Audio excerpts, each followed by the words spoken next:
Hello, hello, hello. What's up, everybody? It's Yoshinator195 coming at you with another old school Black Ops 6 gaming commentary.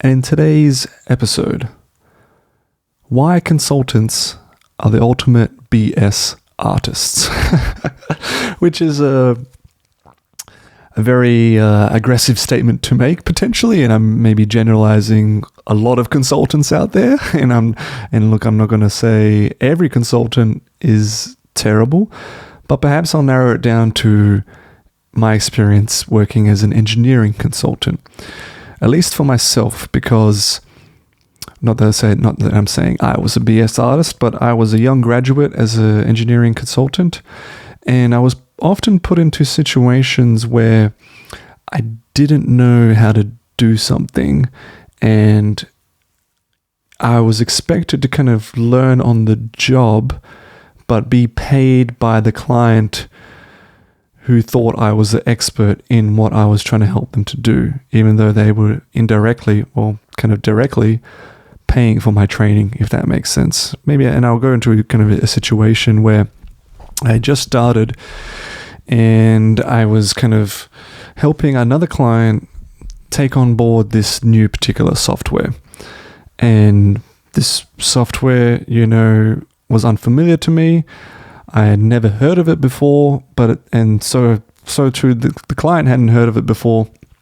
They needed kind of someone, like they were working with someone previously with us for like the last 9 months, and this person kind of helped them understand how the software works. And the software was kind of essentially organizing all of their assets from an offshore site, and they'd previously done that with spreadsheets, but now we sold them on this software. There's a license fee that comes with this software, and we have a support team that helps them, etc., etc. But then, like, this person left, and they were like, "Okay, Yoshinator195, you got to come in there." I'm like, "Well, Yoshinator195, that's a weird name to have." And I was like, "Okay," and I'm always a guy to be like, "I don't know." Rather, instead of saying I don't know how, or rather saying no, I can't do that, I'm always a person that says I can't do that, but I'm willing to learn how. And just that how part is like, that's the kind of attitude you want to have. Not like no, I can't do this, but like, I'm keen to figure this out. But then I felt like this like weird position, because I remember so distinctly going to their office, and the client was running me through the software, like what the previous person had done, and was kind of explaining how the software was, like what they had learned so far, to me. But I was the consultant. I was meant to be explaining to them how the software worked and what all these things could be done. And I really felt like out of place and uncomfortable charging them money for that situation, for that dynamic, that relationship to happen. And that's why I say that consultants can be bullshit artists, because they often undertake this, we'll accept this client and this client. I'm pretty sure I kind of know what to do for that, but I'll figure it out later on. I'll figure it out how, because more importantly, we just need cash. Like we need revenue. We need a job. So don't ever say no. Don't ever turn down a client.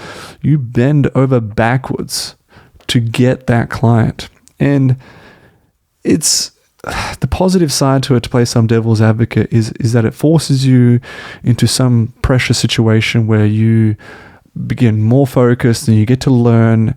And to some extent, everyone is a bullshit artist, where like you gotta fake it till you make it sort of thing. And like, not everyone knows things, but look, hey, just be honest about it and accept it. And look, I need someone to do this job, and if 99% of people out there I've asked don't know how to do this, I'll hire the person who doesn't know how to do this but is willing to learn.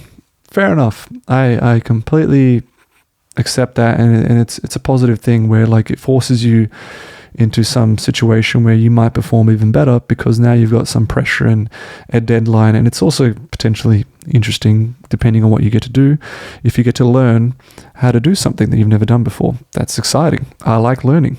But having said all that, the devil's advocate and the caveat, if it's something where like something so simple and something that learn is like mind-numbingly dull, like a software that collates data and entry and all this, and like you've especially transitioned where someone else really did know the software beforehand and did know the job, but now you're giving me someone who has absolutely no clue how to help me, and you're expecting me to pay them.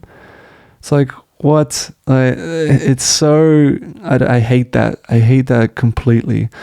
And ideally, what a good consultant should do, and I'm sure there's people still out there that do this, is like they've seen this time and time and time again.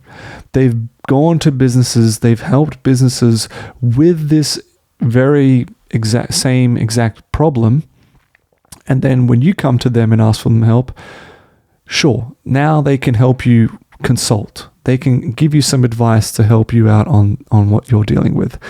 That's what a consultant should be in that sense.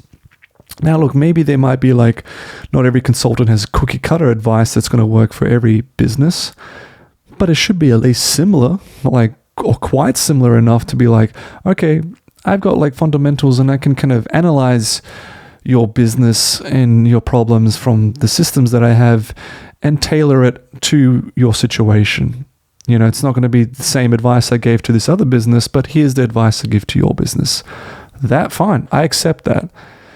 But having graduates in consulting, like that graduate program system, maybe it was just terrible for me, but you just become like a BS artist. And I remember doing like another job.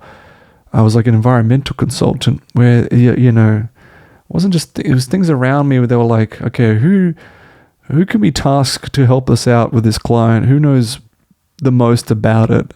But then like it'll be like arbitrary of like, okay, I reckon we can charge them around 15,000, or I can charge them at 8,000, or this job's really big, I'll dedicate way more hours, or this job's not that much. We need to get like a little bit more precise on that. And they'd be just like, they just try to guess. It's an educated guess, fair enough. Guess how many hours it takes to do the job. And I'm like, oh Lord, it's like, what a weird, like, I guess for me, coming from like retail environment where you just get paid hourly, you don't worry about the hours you're going to do on a job and that you're going to require to. It's just like, I never had to do that. And like, I hated like trying to educate guests and then later on scramble because we've gone over budget now. What are we going to do? Like, we got so many hours that we've gone over and now I can't bill. I have to like ask for the client to give us more money so that we can cover the extra amount of hours that we worked. It's like, oh Lord, I hated all of that. And just fed into like what I think is like that bullshit mastery.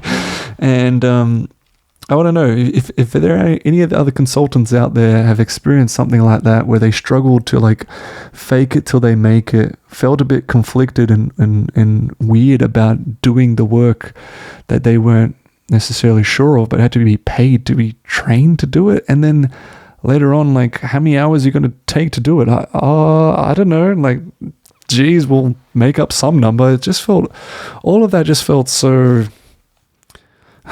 arbitrary and just, I don't know, morally a little bit conflicting with me. And I think having that experience with that client was like the last straw. And afterwards, I was actually pulled off that project because I think they could tell. They were like, what are we doing here? Why are we paying this guy for us to tell him how this software works? Oh, I'm going to keep it short there. That's it for me. Tell me your stories down below, and I will see you in the next one. Peace.